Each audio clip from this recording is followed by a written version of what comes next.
After my surgery, my daughter-in-law shouted, "Stop being dramatic and cook, you old hag," in front of the entire family. I silently obeyed. That weekend, when they arrived, they found a note on the door. "I'm glad to have you here. Follow my story until the end and comment the city you're watching from, so I can see how far my story has reached." The pain in my chest wasn't just from the triple bypass surgery anymore. It was from something deeper, something that cut through muscle and bone and pierced straight to my soul. "For God's sake, Deborah, stop being dramatic and cook, you old hag." Sophia's words rang through the dining room, silencing everyone. My hands trembled as I gripped the edge of the table, trying to steady myself. Just 3 weeks after open heart surgery, and here I was being ordered to prepare dinner like nothing had happened. I looked up, hoping to catch my son's eye, but James was staring intently at his empty plate, his jaw clenched. No defense, no intervention, just silence. "I'm sorry," I whispered, my voice barely audible.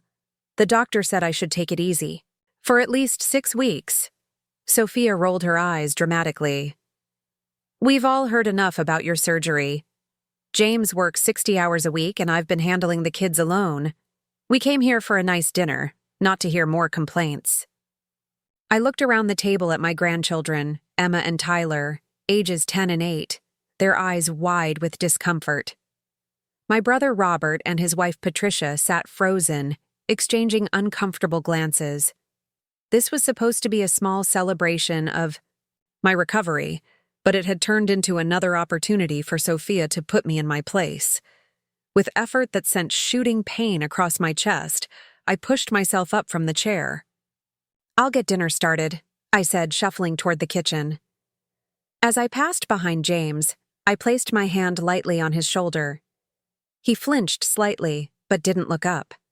My son, my only child, the little boy who once brought me dandelions and told me I was his best friend, couldn't even meet my eyes.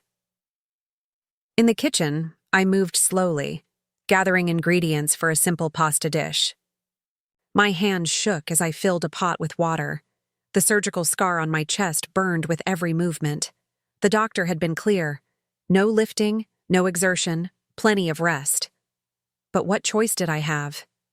"Need any help in here?" Robert appeared in the doorway, his face etched with concern.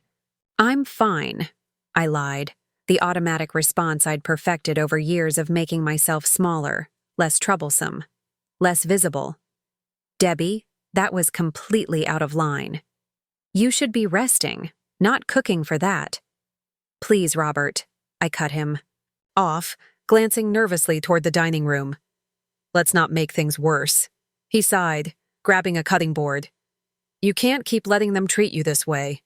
I focused on chopping garlic, each press of the knife deliberate. "He's my son." "What would you have me do?" "Stand up for yourself, for starters," Robert muttered, but he didn't push further. He knew as well as I did the complicated dance of family dynamics, the fear of losing what little connection I still had with James and my grandchildren. We worked in silence for a few minutes before Sophia appeared in the doorway, arms crossed. "Just a simple dinner, Deborah. No need for Robert to help. I'm sure you've cooked pasta thousands of times." Her smile was sweet, her eyes cold. "James is asking. For you, Robert.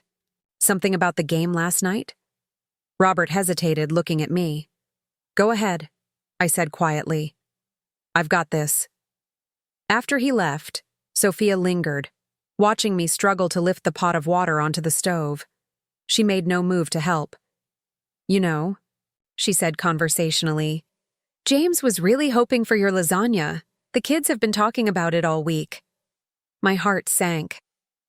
Lasagna meant bending to retrieve heavy pans from low cabinets, extended time standing, lifting a substantial dish in and out of the oven. It might as well have been a marathon in my condition. "I don't think I can—" "Of course you can," Sophia interrupted. "Unless you want to disappoint the children. Again." The accusation hung in the air between us. My throat tightened. Disappointing my grandchildren was a recurring theme in Sophia's subtle psychological warfare. Each time I couldn't attend a school, function, or missed a soccer game due to my health issues, she made sure I felt the full weight of my failure. "I'll make the lasagna," I whispered. Sophia smiled triumphantly. "Good. I knew you could push through all this drama." As she turned to leave, I caught my reflection in the window above the sink. When had I become this person? This shadow of myself who couldn't even protect her own healing body from the demands of a cruel daughter-in-law? The pasta water began to boil, bubbling up like the tears I refused to let fall. I thought of the cardiologist's stern warning just days ago. "Your heart has been through a trauma, Deborah. It needs time to heal. You need to prioritize your recovery."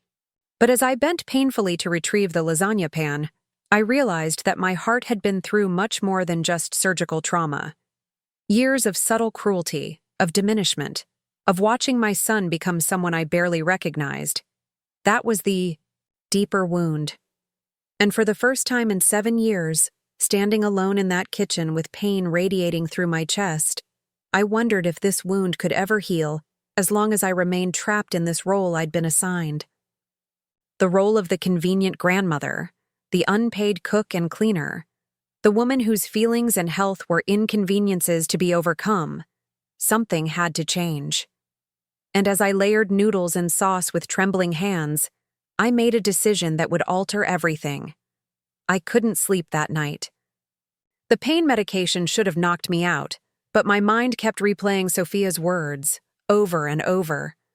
"Stop being dramatic and cook, you old hag." I'd been called many things in my 69 years. Stubborn, opinionated, even difficult at times, but never a hag. Never with such casual cruelty in front of people who supposedly loved me. At 3 a.m., I carefully shifted positions in bed, wincing as my healing chest protested. In the quiet darkness, I finally allowed myself to face what I'd been avoiding for years. This wasn't an isolated incident. This was simply the most public example of a pattern that had been established the moment Sophia entered our lives. I remembered the first time I noticed something was off. James had brought Sophia home to meet me about 8 years ago. I'd prepared his favorite meal, pot roast with rosemary potatoes. As I served dinner, Sophia had leaned over to James and whispered, just loud enough for me to hear, "You didn't tell me your mom was such a traditional housewife type." The comment was delivered with a smile, but her eyes had remained cold. James had laughed uncomfortably. "Mom's cooking is worth it. Trust me." I'd brushed it off then. A small thing. But it was just the beginning. After they married, the comments became more frequent, more pointed. When I brought homemade cookies to their new house, "Oh, store-bought would have been fine, Deborah. No need to go to all that trouble at your age." When I offered to babysit, "We have a professional nanny. The children need structure, not grandmotherly indulgence." Each barb delivered with a smile, each one diminishing me a little more. But it wasn't just Sophia. What hurt more was watching James transform from my loving, considerate son into someone who stood by silently as his wife chipped away at his mother's dignity. I thought about the James of before, the boy who'd call me from college just to tell me about his day, who'd defended me fiercely when his father left us for his 20-something secretary. "It's just you and me now, Mom," he'd said then, his arm around my shoulders. "We'll take care of each other." When had that boy disappeared? When had he become this man who couldn't even look me in the eye as his wife called me a hag? I reached for my phone on the nightstand and pulled up the photos from last Christmas. There I was at the edge of every family picture, slightly blurred, as if I were already fading away. In one image, I was in the kitchen, of course, while everyone else posed in their matching pajamas by the tree. In another, I was half cut off, barely in frame as Sophia took center stage, directing the entire event like a movie she was starring in. I scrolled back further to photos from before Sophia. There was James with his arm around me at his graduate school graduation, both of us beaming, both fully in the frame. something had changed, and it wasn't just Sophia's influence. James had allowed this to happen, had participated in it even, with his silence and his absence. I thought about all the times I'd swallowed my hurt feelings, when they forgot to invite me to Emma's ballet recital, when they planned a family vacation and informed me about it only after they returned, when James stopped calling except to ask if I could watch the kids on short notice or prepare food for some event. I'd become a utility, not a mother. A convenience, not a person with feelings and needs of her own. The surgery had forced me to face my own mortality. Lying in that hospital bed, hooked up to machines, I'd had plenty of time to think about the life I'd been living. The doctor had been blunt. "Your heart is wearing out faster than it should, Deborah. The stress in your life isn't helping." Stress. Like the stress of walking on eggshells in my own home. The stress of never knowing when the next cutting remark would come. The stress of watching my son drift away, unable to stop it. I carefully sat up, switching on the bedside lamp. My chest ached, both from the surgical wound and from the realization that was crystallizing with painful clarity. I had become a servant in my own family. How had it happened so gradually that I barely noticed? After Richard left me for his young receptionist 20 years ago, I'd thrown myself into being the perfect mother to James. I'd worked 2 jobs to put him through college, postponed my own dreams, sacrificed everything to give him a good life. Perhaps that was part of the problem. I'd centered my entire existence around my son, and when he married Sophia, I desperately tried to maintain that connection by making myself useful, by being available whenever they needed me, on their terms, by accepting scraps of inclusion, instead of demanding respect. I thought about yesterday's dinner. After I'd served the lasagna, I had no business making in my condition. How Sophia had criticized the amount of garlic, how James had remained silent, how the children had eaten quickly and asked to be excused to play video games. How Robert and Patricia had exchanged glances throughout the meal, their discomfort palpable. After everyone left, I'd stood alone in my kitchen, surrounded by dirty dishes, my surgical scar throbbing, and I'd felt something I hadn't allowed myself to feel in years. Anger. Not just at Sophia, though her cruelty was the most obvious target. Not just at James, though his betrayal cut deepest. But at myself, for allowing this situation to continue for so long. For accepting the unacceptable out of fear of losing what little connection I still had to my son and grandchildren. I carefully got out of bed and moved to the window, looking out at the quiet pre-dawn neighborhood. In the house across the street, my neighbor Louise lived alone after her husband died 3 years ago.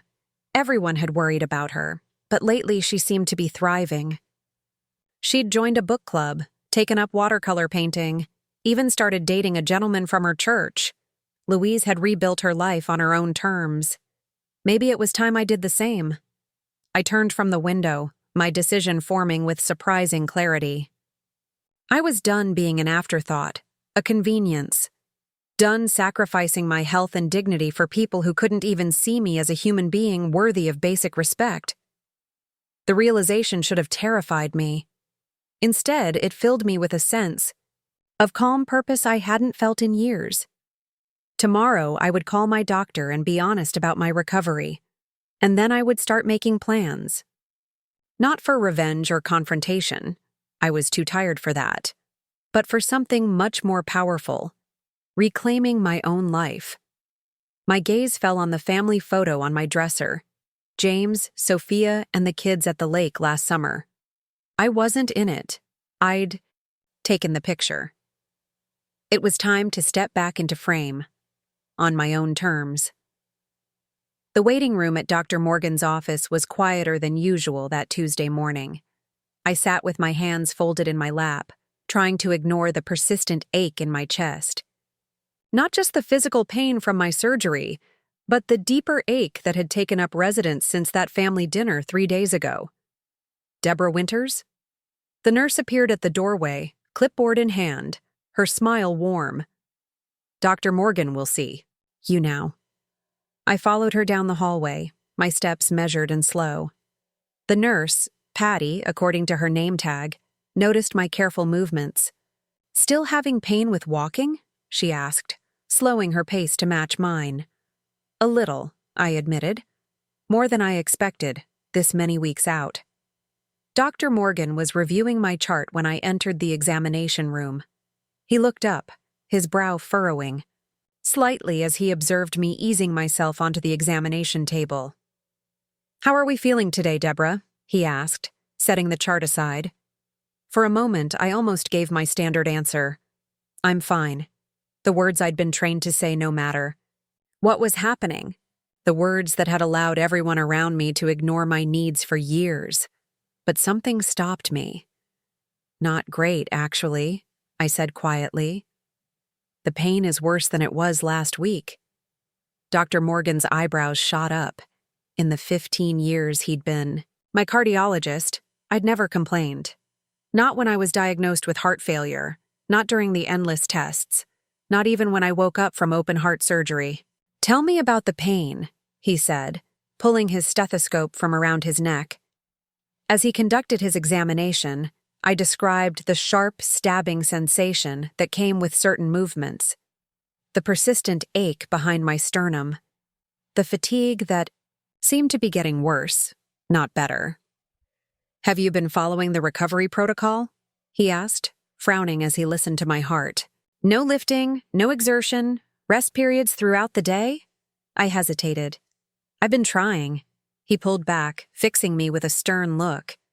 "Deborah, trying isn't good enough at this stage. Your heart has been through a major trauma. It needs time to heal properly." "I know, but..." "No buts. I need you to be completely honest with me about what's been happening." Something in his direct gaze broke through the wall I'd carefully constructed. Before I could stop myself, the truth came tumbling out. About the family dinner. About cooking lasagna 3 weeks after open-heart surgery. About the years of being treated like a servant rather than a mother and grandmother. Dr. Morgan listened, without interrupting, his expression growing increasingly concerned. When I finally fell silent, he sighed and sat down on the stool across from me. "Deborah, I'm going to be very blunt with you," he said. "What you're describing isn't just inconsiderate behavior from your family. It's actively dangerous to your recovery. I know, but they need... No." His voice was firm. "What you need right now is to heal. Your arterial grafts are still establishing blood flow. Your sternum is still knitting together. This isn't about being selfish or putting yourself first. It's about survival." The word hung in the air between us. Survival. Such a basic thing, yet somehow I'd been made to feel guilty for even considering it. "What would you tell a friend in your situation?" Dr. Morgan asked gently. I thought about it. I'd tell her to take care of herself, that she deserves better treatment. Exactly. So why is it different when it's you? I had no answer for that. Dr. Morgan wrote something on my chart. "I'm prescribing complete rest for the next 2 weeks. No cooking, no cleaning, no childcare. Nothing more strenuous than a short walk around the block, and even that needs to be approached carefully." He looked up at me. "Can you commit to that?" Thought about Sophia's inevitable calls asking for babysitting, about James's expectation that Sunday dinner would continue as always. I don't know if my family will understand." Dr. Morgan's expression hardened. "Then they can talk to me. This isn't a suggestion, Deborah. It's a medical necessity." He handed me a printed sheet. "I've written everything down. Show this to your family if you need to." But as I left the office, the paper tucked into my purse, I knew it wouldn't matter. A doctor's orders wouldn't change Sophia's expectations or James's complicity. They would find a way to make me feel guilty, to frame my health needs as an inconvenience. To them, unless I changed the equation entirely. The idea came to me as I drove home, so simple and clear that I nearly pulled over from the shock of it. I didn't have to be available. I didn't have to answer every call, respond to every demand. I didn't even have to be in my house when they arrived expecting dinner on Sunday. For the first time in years, I felt a flicker of something that might have been hope. At home, I made a cup of tea and sat at my kitchen table with a notepad. If I was going to do this, truly prioritize my health and recovery, I needed a plan. First, I needed somewhere to go. A hotel would be expensive, and I was on a fixed income. My brother Robert would take me in without question, but his apartment was small, and Sophia knew where he lived. Then I remembered Louise across the street and her sister's empty beach cottage. Louise had mentioned that her sister only used it in the summer and had been considering short-term rentals during the off-season. One phone call later, I had a place to stay for 2 weeks at a fraction of what a hotel would cost. Next, practical considerations. I wouldn't just disappear. That would be cruel and might result in unnecessary worry or even a police report.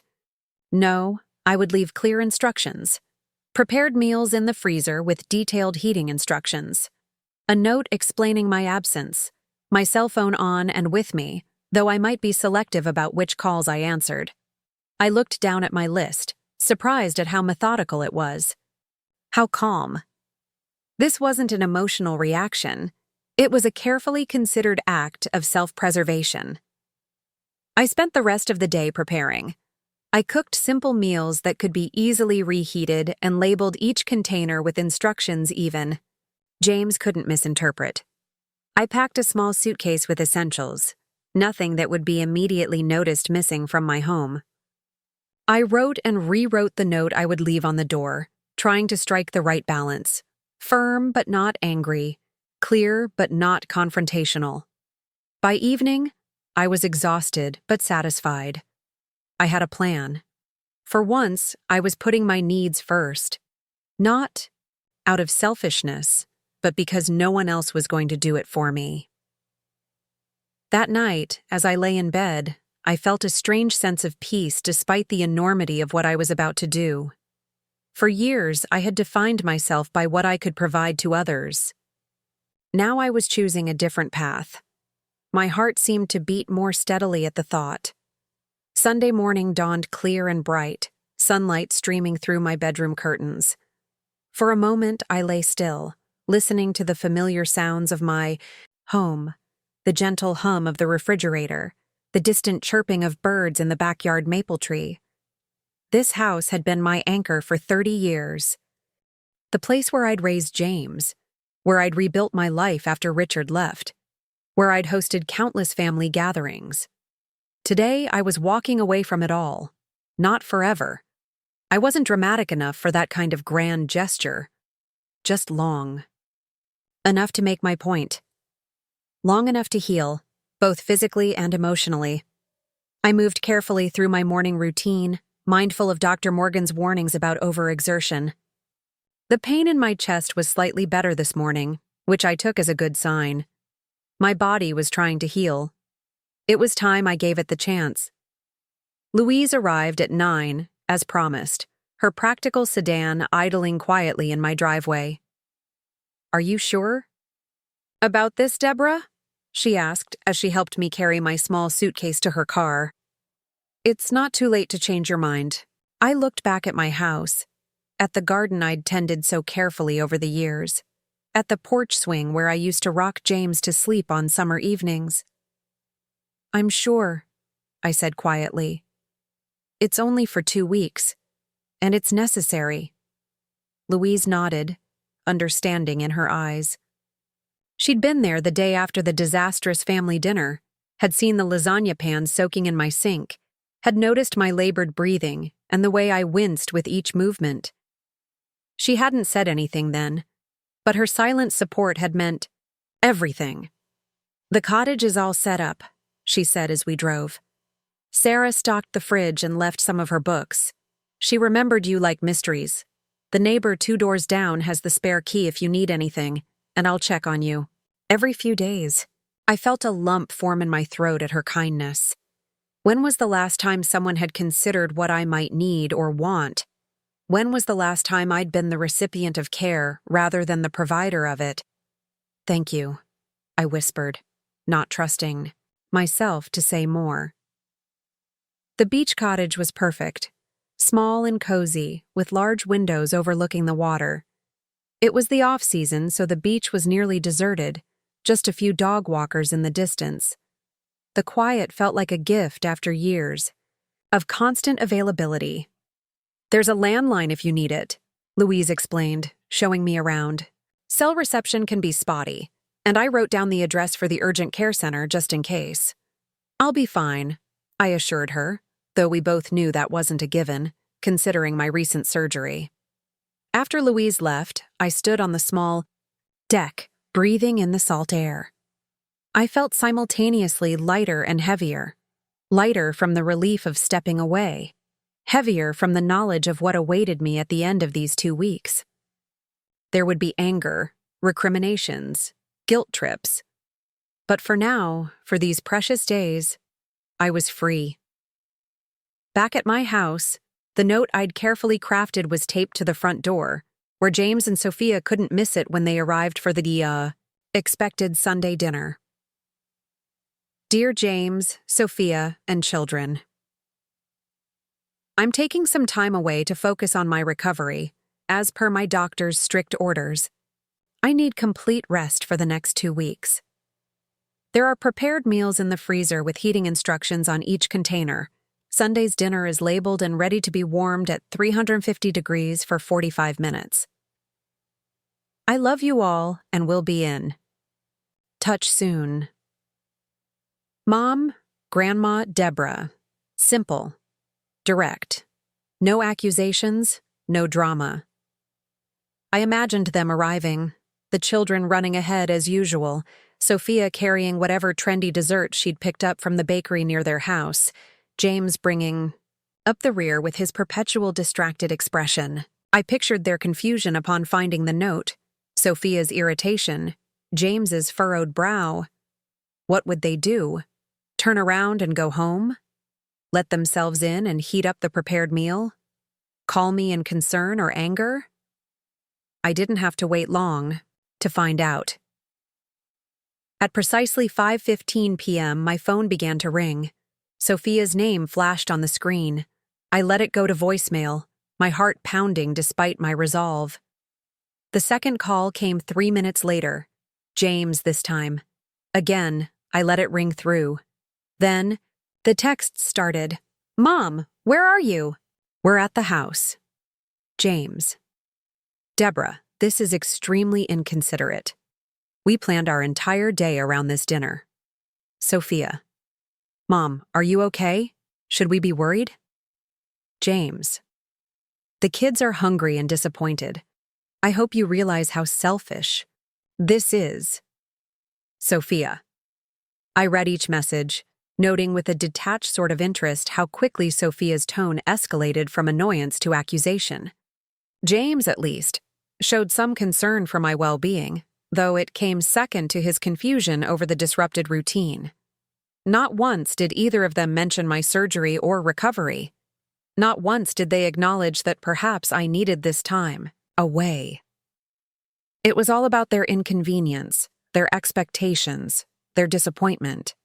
After about 20 minutes, the calls and texts slowed, then stopped. I imagined them going inside, finding the casserole in the freezer, following the heating instructions I'd left. Would they be grateful for my foresight?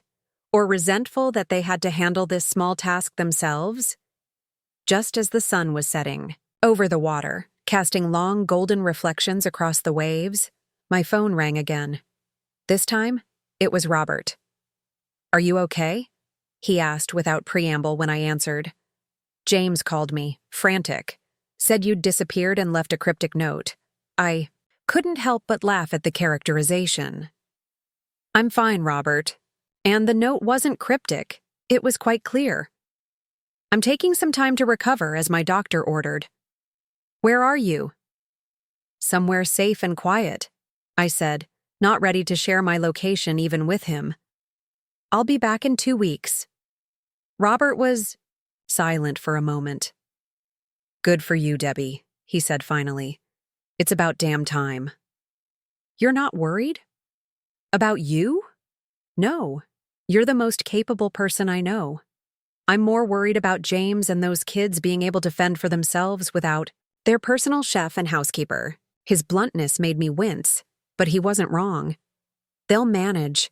There's enough food in the freezer to feed an army. Of course you took care of that, Robert said, a smile in his voice. Heaven forbid they have to cook for themselves. After we hung up, I wrapped myself in a blanket and sat on the deck, watching the stars appear one by one above the darkening ocean. My phone buzzed with more messages, but I didn't look at them. Whatever crisis my absence had created, it wasn't mine to solve. Not tonight. For the first time in years, perhaps decades, I had nowhere to be, no one to care for, nothing to prepare. Just myself, the sound of waves on the shore, and the vast, star-filled sky above. I took a deep, careful breath, feeling the salt air fill my lungs.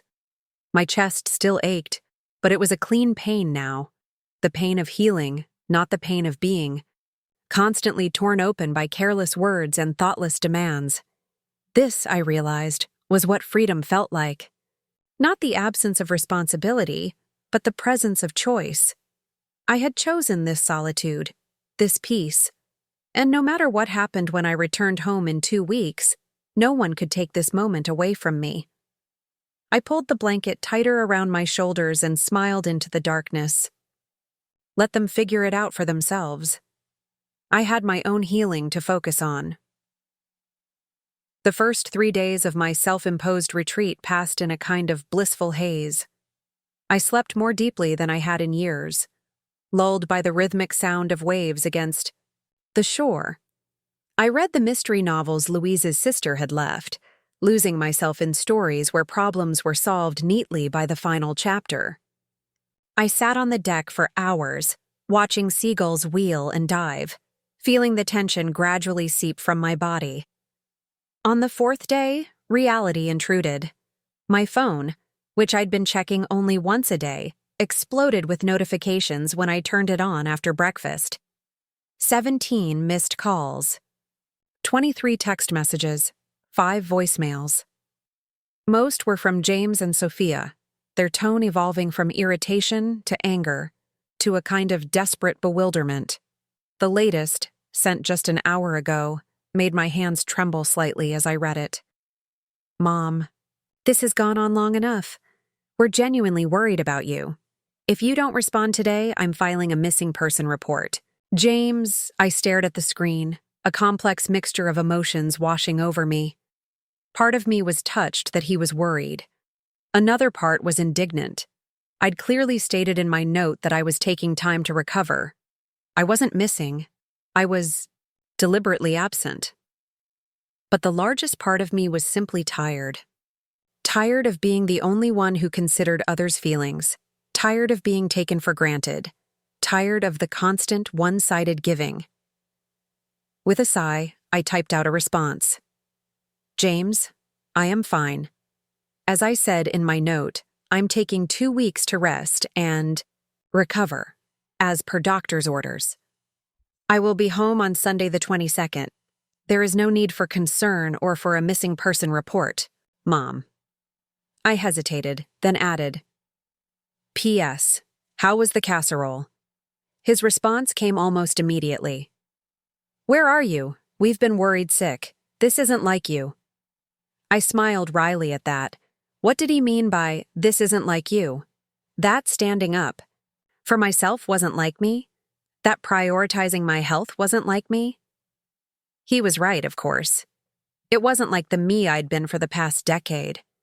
But perhaps it was like the me I used to be, before I'd allowed myself to be diminished. I'm somewhere, safe, focusing on my recovery. I'll be home in 10 days. Please respect my need for this time. Mom. I set the phone down, knowing it would ring again soon.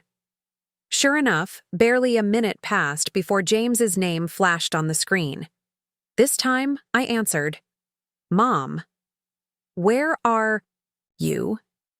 His voice was a mixture of relief and lingering panic. I told you, James. I'm somewhere safe, recovering. But why did you just leave like that? Why didn't you tell us you were going? I took a deep breath, mindful of the tightness in my chest. I did tell you. I left a very clear note. A note. He sounded indignant now. You've never done anything like this before. Sophia was beside herself. The kids were confused. We thought something terrible had happened to you, despite the note explicitly stating I was taking time to recover. I kept my voice calm, though my pulse had quickened. Well, yes, but it's not like you to just disappear. It's not like me to have triple bypass surgery either, James. Yet here we are. A lengthy silence followed. When James spoke again, his voice had lost some of its edge. Are you okay? Really? I'm getting better, I said honestly. The rest is helping. My chest doesn't hurt as much. That's good. He sounded genuinely relieved, which softened something in me. But Mom, we need you. Sunday dinners are tradition. And Sophia has that charity event next weekend.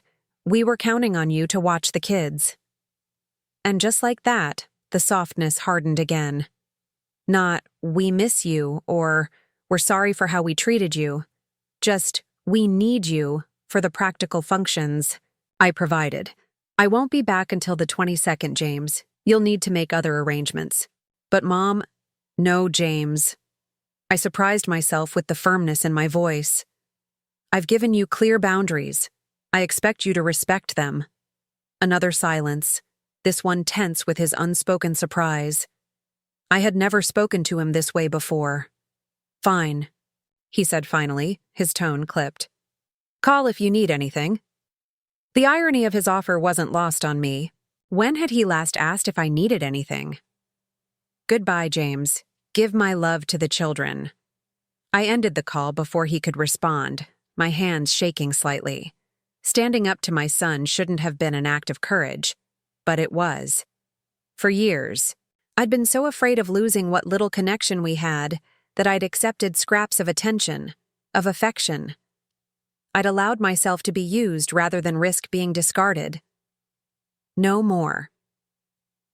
The next call came from Sophia, less than an hour later. I let it go to voicemail, not yet ready for her particular brand of manipulation. Her message was exactly what I expected, a masterful blend of guilt, accusation, and thinly veiled threats. Deborah, I don't know what kind of game you're playing, but it's extremely selfish.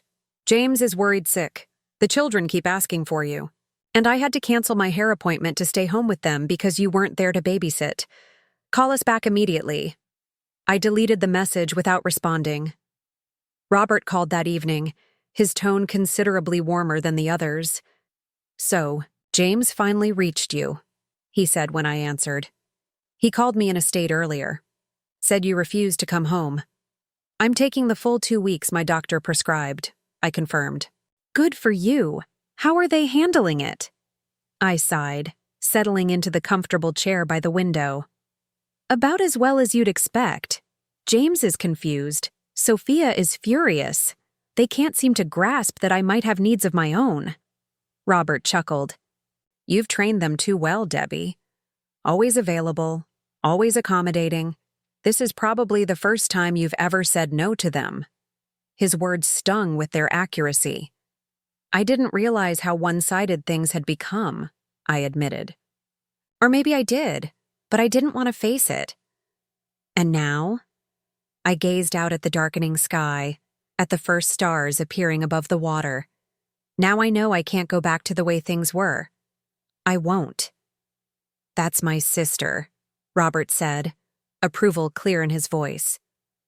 What will you do when you go home?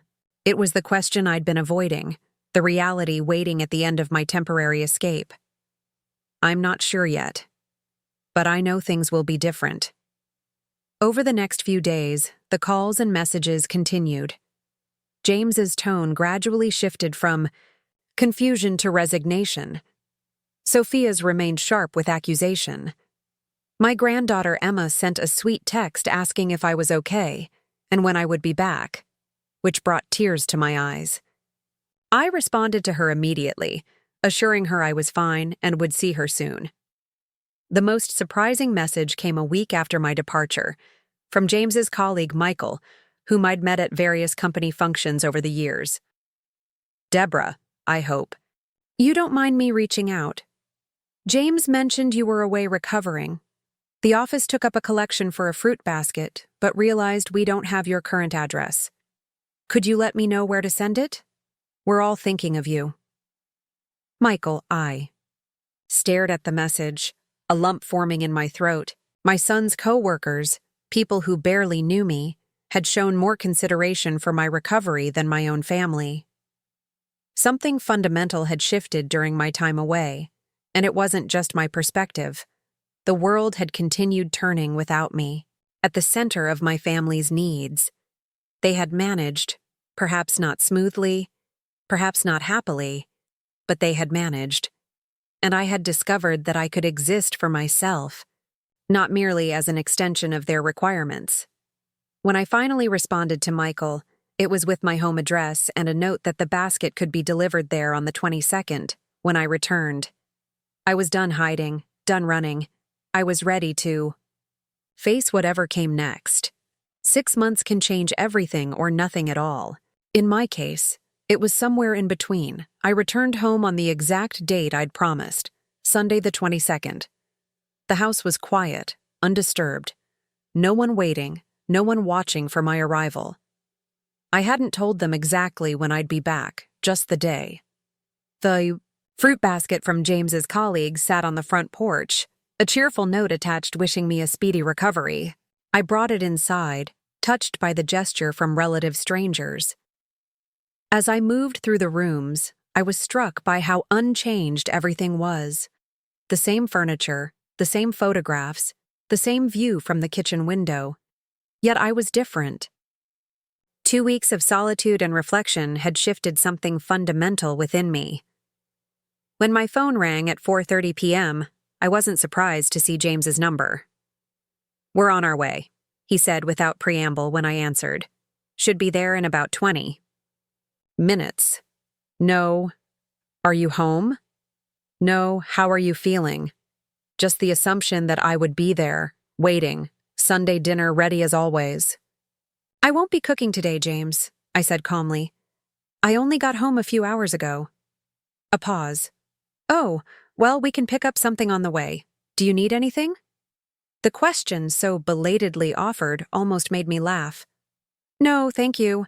I have everything I need." When they arrived, Sophia was the first through the door, her expression a carefully composed mask of concern. "Deborah, you had us so worried," she said, leaning in for an air kiss beside my cheek. "You look rested." The slight hesitation told me everything.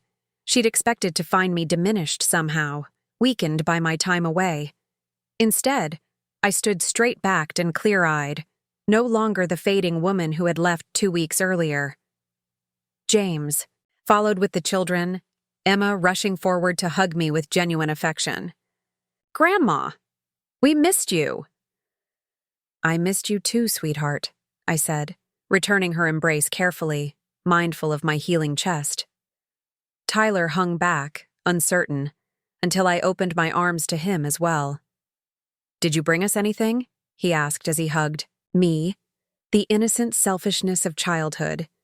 "Not this time," I replied. "But I'm glad to see you." James set a bag of takeout containers on the kitchen counter.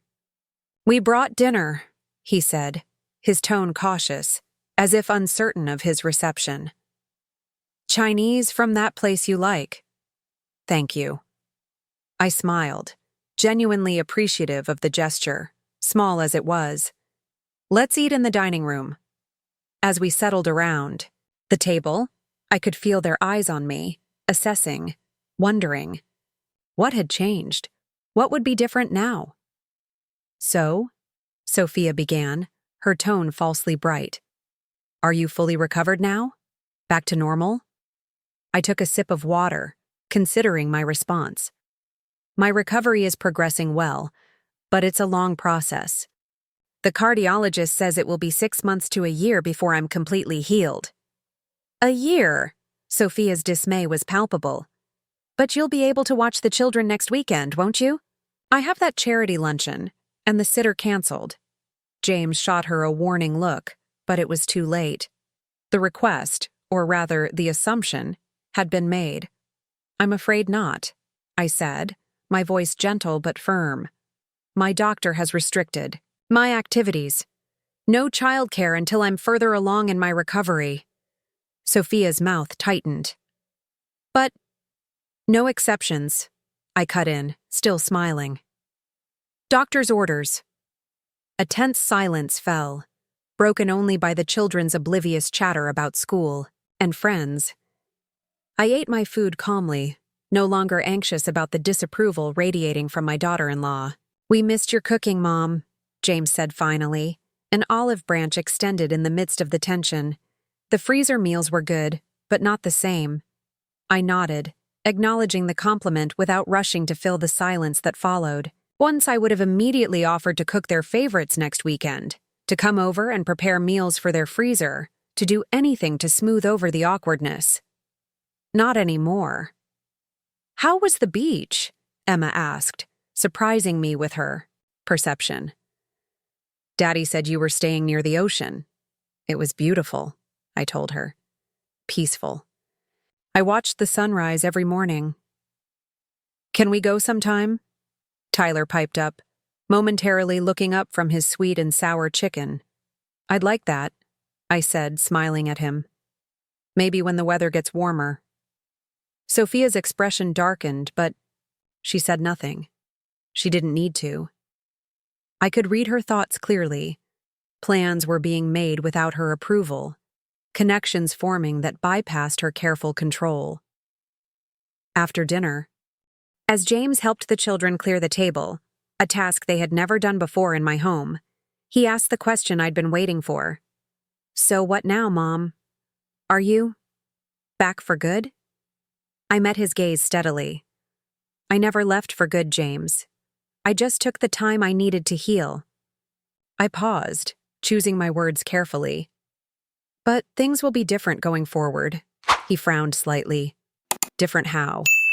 I'll no longer be available for last-minute babysitting or regular childcare duties. Sunday dinners will happen once a month. Not weekly, and I won't always be the one cooking. I kept my tone matter-of-fact, not apologetic. I'm going to focus on my recovery and on building a life that doesn't revolve entirely around being of service to others. James looked stunned, as if I'd announced I was moving to another country. But Mom, we rely on you. I know you do. Too much, as it turns out. It's not healthy for any of us. Sophia had appeared in the doorway, listening with narrowed eyes. This is about that ridiculous comment I made, isn't it? About the cooking? I was stressed, Deborah. You're taking it too personally. I shook my head. This isn't about any one incident, Sophia. It's about patterns that have developed over years. Patterns I've allowed and participated in. I'm simply changing my part in them. So you're abandoning your family, she said flatly. No, I replied, my voice steady. I'm taking care of myself so that I can be present for my family in sustainable ways. There's a difference. The evening ended awkwardly, with promises to talk more later. As they left, James lingered behind, something uncertain in his expression. Mom? He started, then stopped. I'm glad you're okay. It wasn't an apology, but it was something. A recognition, however small, that my well-being mattered. Thank you, James, I said softly. I am too. In the months that followed, the new boundaries I'd established were tested repeatedly. Sophia's emergencies that required my immediate assistance. James's complaints about the reduced Sunday dinners. Even the children's bewilderment at my newfound unavailability. But I held firm. I joined a book club that met on Wednesday evenings, previously my standing date to babysit while James and Sophia had their date night. I took a watercolor class on Saturday mornings, I reconnected with old friends who had fallen by the wayside, as my family's demands had consumed more and more of my time. Most importantly, I stopped explaining my decisions. No became a complete sentence, not the beginning of a negotiation. It wasn't easy. There were tears, mostly mine, in private, arguments, mostly with Sophia, and moments of doubt, late at night when I wondered if I was being selfish after all. But my health improved dramatically once I stopped overextending myself. Dr. Morgan noted it at every checkup, his approval reinforcing my resolve. Surprisingly, my relationship with James began to heal as well, once he adjusted to the new reality. Without the constant backdrop of my availability, he seemed to value our time together more. We started having lunch, just the two of us, every other week, something we hadn't done in years. During one such lunch, 6 months after my disappearance, he finally broached the subject we'd been dancing around. "I didn't realize how much we took you for granted," he said quietly, studying his coffee cup. "Until you weren't there." I waited, giving him space to continue. "Sophia and we've been having some issues." He looked up, his expression troubled. "She expects a lot. From everyone. I didn't see it until I had to deal with everything you used to handle." "I enabled it," I acknowledged. "For a long time." He nodded slowly. "We're in counseling now. It's helping, I think." I reached across the table and squeezed his hand. "I'm glad, James. I miss how things were before," he admitted. "The weekly dinners, you always being there for the kids." "I miss some of it too," I said honestly. "But I don't miss feeling invisible. I don't miss putting everyone else's needs before my own health." He winced slightly but nodded. "I understand. I'm trying to." It wasn't perfect.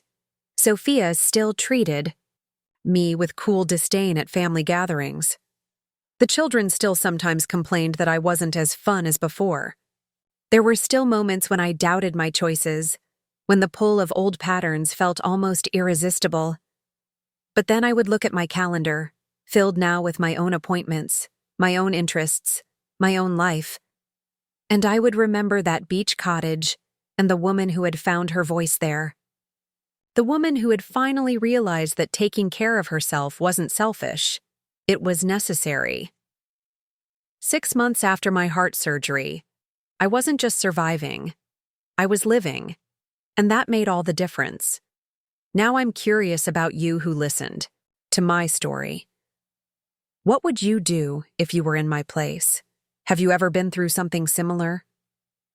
Comment below, and meanwhile, I'm leaving on the final screen 2 other stories that are channel favorites, and they will definitely surprise you. Thank you for watching until here.